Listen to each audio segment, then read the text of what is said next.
Mohamed Kachiika ente zino muziraba. Ente zino wano weziri zigenda kamibwa. Tugenda kama essaawa ez'olweggulo. Zikamibwa ku makya n'olweggulo. Moze ente zikamibwa ziri meka? Ziri 45. 45 kati. Ente ezikamibwa ziri 45. Ate ze mwagyeko ziri meka? Twaggyemu ziri 14.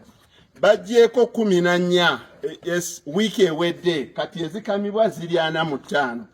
Zino wano ziraba zigenda kamibwa. Kati ku nte zino kuliko eno nagibalagako kachweka girageyo kachweka nteki ezizadde abaana basatu ate n'abaana baazo be basooka okuzaala baabo kwe nabo ne batandika okuzaala nteki waliwo kachweka waliwo ganza waliwo dayana waliwo mpuuga kiroko na endala ngabo kati mu myaka gino esatu gyembaddewo wano n'ente kuba ente zino nazigula okuva mu Septemba. Ente kuliko ente ezizadde kati nga buli nte erina ente emu erimu ente 5. Amensioninzeeko ezo naye nga ente bwe nagigulira ogulanga nnyo ente nga yaggwako bwe nagigula nezaala ndowooza kachweka teyasooka na kuzaala kakazi. Kachweka yasooka kuzaala kalume. Yasooka kuzaala nnume. Ye nnume ne tugitunda. Kati ente emu erimu ente 5 mu myaka 3 bw'obanga wagigula nga erina eggwako. Tekitegeeza nti buli nte yonna esobola okukikola. Kati gwe teebereza ente ezaagulibwa nagula ente 84 naye ng'ente nga 37 zaali za kuliisa fattening tuzitunde era twazitunda mu December. Naye ente endala ezisigadde zonna zaali za mawako era mbawa amagezi mugule ente za mawako. Ente eno teyajja n'eggwako lyayo zino ezirimu. Kati ente bw'ogigulanga yaggwako kiba kyangu nnyo okuzaalira amangu. Katende Peter ente zino nazigulanga sente meka? Milioni 3.5 milioni 4. Ez'okufatteninga zaali nga za meka? 28 emu 6. Ezo ze baaleeteranga ku mwenge nga zitabizo zonna. Ogulanga bw'oba wakusitookinganga nte ogeranga mu lukoola eriyo omusana mungi nnyo. Ng'omusana mungi nnyo abalaalo batunda nnyo ente ne bazeggyako. Mwe bagaayi ezo ente ze baaleetanga ezo ente Nyankole nazigulanga emu bilioni 1.6 emu 8. Eyo kachweka eyakazaala 5 nagigula milioni 2.3 3 era woolina okugulira mu kiseera ekyo. Kati bannange abalina dibeeti nte mbuzi kiriwo ekisinga okukola nze mbalazeeko. Kati ente zonna awamu omulaalo tayogera bungi bwa nte ze ateebereza buteebereza ente tukunuukiriza meka? Peter gwoba oyogera gwoba oyogera Moze yogera nnyo mu 2. Ente ziringa ate zatundibwako 37 ezaali za fattening ne tusigazaawo ente nga 5 naye kati tukunuukiriza ente 200 mu myaka 3. Ani kumwe ayinza okujjukira ze tutunze ng'ogyeko ziri ze twatunda mu Christmas? Mujjukira na eziri ez'amata ze natundako ze nawa abantu? Kati ku mwaka guno kasookedde gutandika twakatunda ente meka? Ente 3 mu ziizo. Ku Idi twatunda, ku Easter twatunda, waliwo wakati awo we twatundira. Kati n'abantu bazaaba okukyalo nga baagala okugulagula. Ate obulume tubukola tutya?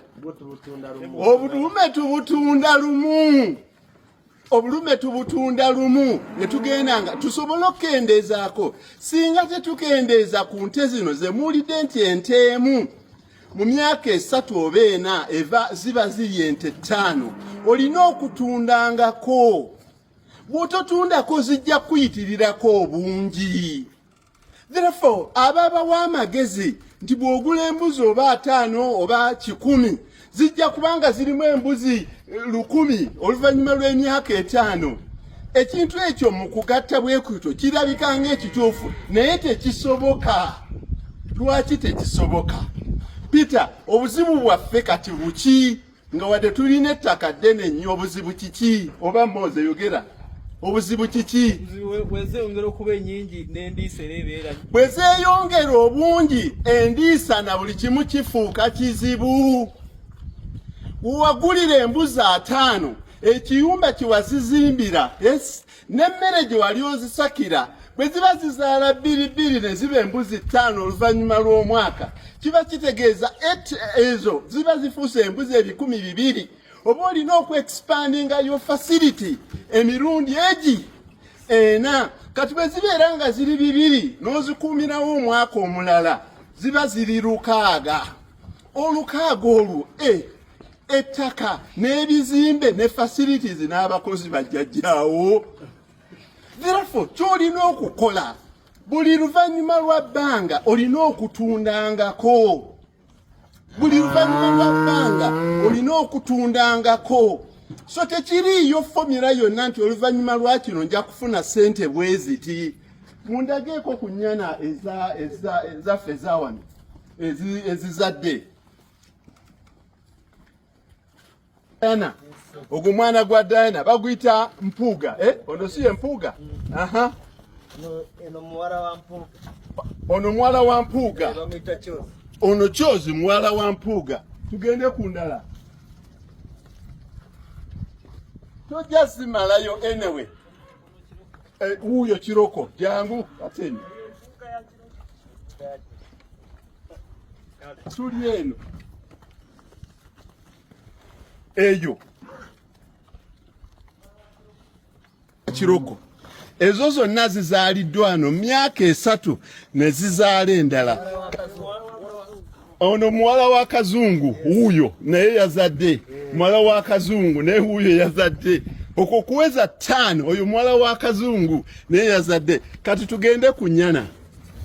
Kati ennyana zizo ziraba abawoza nti embuzi zizaala nnyo. Ente tezizaala nnyo. Jjajja Katende tambula okwate just ennyana eziri wano.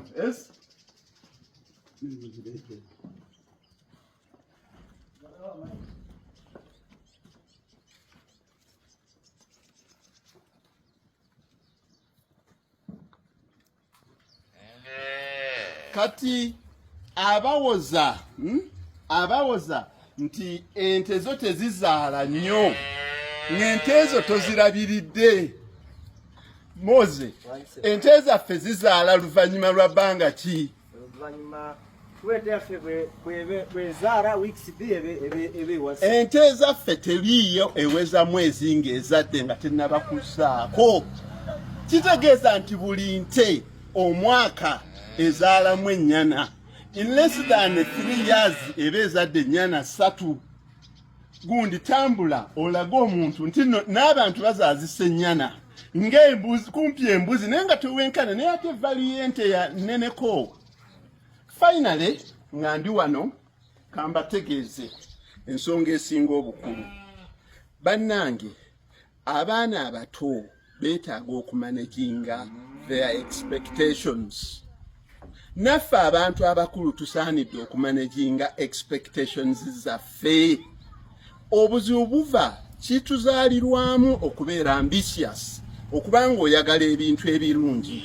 Naye kya buvunaanyizibwa eri abantu abo abayise mu experience eno okuyigirizanga n'okuwabula abantu naddala abato engeri gye balina okumanagingamu wabeere wakinyonyolera ekyo mu Luganda, managing your expectations, oba kyali badde nga kwepimira. Kati buli muntu ayagala ekisembayo waggulu, naye nkimanyi nti you can't advise a person in love or a speculative investor. Abo baba bazibu nnyo bakuadvisinga ne bw'omubuulira ekintu. Obuzibu tebuli ku side emu, obuzibu buli eri ku ne ba speculative investors. Bw'obuulira ekintu ye kennyini n'akuteeka ku demand. Mubamu ku baana abato bansanyusizza nnyo okujjanga ne baneebuuzaako era abajja ne baneebuuzaako mbawa candid advice mbawa amagezi amatuufu kuba gwe jjajja Katende ali ku simu alikodinga oyinza okumentioninga oba Peter naawe oyinza okumentioninga ensuku twalina mmeka wano faamu eno weeri waliwo ki waliwo olusuku ate yogera ensuku we twali tuzirina wali ewamudangala tewali lusuku awaka tewali lusuku ewa Luboyera ku Kabaawo tewali lusuku ewa Luboyera ku Balugwana tewali lusuku ewa Mande tewali lusuku mu Lutengo tewali lusuku ewa Abubakari tewali lusuku Nkulagirire tewali lusuku amukuba luguudo nalina ensuku kumpi nga 10 ensuku ezo zaava ku ki waliwo ekiwuka banana bacterial wilt ekyakwata Western Uganda Ankole Embarara ebitooke byabwe byonna ne bisaanawo nze mu biseera ebyo nalina ensuku 2 oba 3 naye nzijukira mbabuulidde 2014 Peter si 2014 December lwe twatunda fuso z'amatooke 2 milioni 28 twatunda paka saawa meka saawa 9 ogw'ekiro ab'omukikugu mubala ssente naye omusajja ffe twabala ssente kuba n'amatooke nagatundiraga mu Lunyakole si bwe guli 2 n'ekicweka 3 n'ekicweka 5 n'ekicweka abantu si be bageteekerangawo nga ye yeekolera ebbeeyi neefuna omululu ogwo nalina ensuku 2-3 neŋŋamba nti bwemba ensuku 3 nzize milioni 28 konze kangula amataka nsimba ensuku zijja kumpulira sente zijja kumpulira kwe kusimba ensuku ezo zonna kumpi 10 zembabuulidde naye we zaatuukira mu 2017 amatooke nga gagudde akatale nagatwalako ne Namugongo ne gengerera nga ku loole era abantu bwe ŋŋamba nti abantu bannyiiza babbanga emmwanyi zange n'amatooke gange wano Katende abantu baali bakyamu oba olusuku nali naluvaako ensuku wali wazivaako ensuku nali nazivaako kubanga bajja ne batika fuso namba emitwalo 7 ate oluze n'ensasula abakozi abatemya amatooke nembasasula emitwalo 4 abantu kwe kutandika okwerira amatooke nga bwe baagala amatooke bwe gaddamu okulinnya nga lwezijukira ki ensuku zange nti abantu babba amatooke gange olw'obutasobola kukola iringa n'abantu kye nakola kwe kujjawo olusuku n'emmwanyi n'enteekawo ente zino mu 2022 bannange asobola okutegeera message mu ekyo kye nnyinnyonnyodde yegiremu asaanye kubuulira nti kino kyekisinga kinne waakyo kino kyekisinga buli muntu yenna akolerenga ku levo ye naye mbasibirira nnyo okusingira ddala bannange abali mu mabizinesi gye muli eyo muganywereremu buli muntu ku mulimu gwaliko agunywereremu ffenna tetusaanye genda mu kulunda kuba bwe tunaalunda bakyaba naagula ebintu byaffe omuntu agenda n'akubalira bw'eba mbuzi oba nte hybrid nze mumpuliddeko nti nali nguzeeyo ente eya milioni 7 oba 8 naye oli bw'akugamba nti z'embuzi zijja kutambulira mu bbeeyi eyo ya waggulu it's not true eno breed eno breeder eno etandika eno yebeera waggulu eziddako zitambula zikka ebbeeyi paka lwe zinaasanga meat prices eziri mu katale paka lwe zinaasanga naye omuntu bakolera calculation ku breeding price manya the end result is not going to be true nembakuutira temutandikiranga waggulu nnyo otandikanga mpola ogula ente etali nzungu nnyo oba embuzi etali nzungu nnyo n'ogula z'osobola ate n'ofuloodinganga tebagamba nti zonna zitereka omulundi gumu nti bw'onoogula embuzi 10 oba ente 10 zijja kufuuka 8 bw'olitunda odutunda ng'ofuna bilioni 2 bw'olikikola lw'oliyagala ozitunda zijja kusala the price kubanga the supply will exceed demand nga buli muntu watuuka asanga mbuzi asanga nte the prices will plummet kyekyo